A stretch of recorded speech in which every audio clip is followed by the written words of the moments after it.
Okay, so Chris Webber does some pretty good things here, and is just a little limited in one thing. I want you to pay particular attention during these swings to this back foot.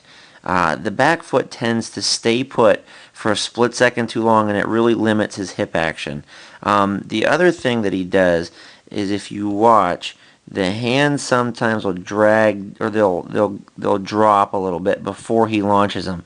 But when he launches them this way, he's better than most. In fact, if the other guys that are out there watching this swing could pay attention, because Chris does some good hand action. Not in these first couple. See how he dips his hands there? Those hands go straight from the back shoulder and they just drop.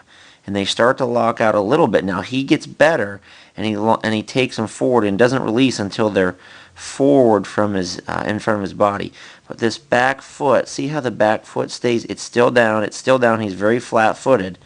And if you see, the back heel is still down there. At this point, that back heel should start to release to let him clear those hips.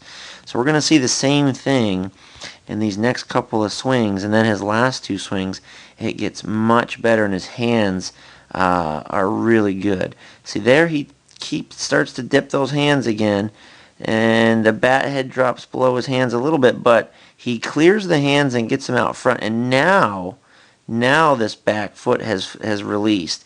That's a little too late. He's holding his hips, and he's losing some power because of that. Now, if we fast forward this here to his last, or his next couple swings, you're going to see two much better swings out of Chris. If Kendall would give him a good pitch here. Okay, so here the back foot is still planted. That back foot is really anchoring him down. But watch the hands in this case. He doesn't drop them as far, and he takes them in a straight line. He still is staying inside of the ball. Look at this angle right here. That's beautiful. The bat head's dipped a little bit, but he's keeping those hands inside of the ball, and he's not going to release them until out front. He makes contact out front.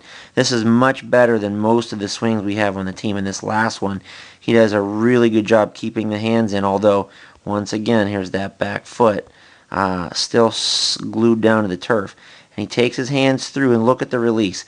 Look at that space between his hands and his body. That's really, really good. If he would just learn to let that back foot and those hips fire at the same time, he'd have a really, really good swing.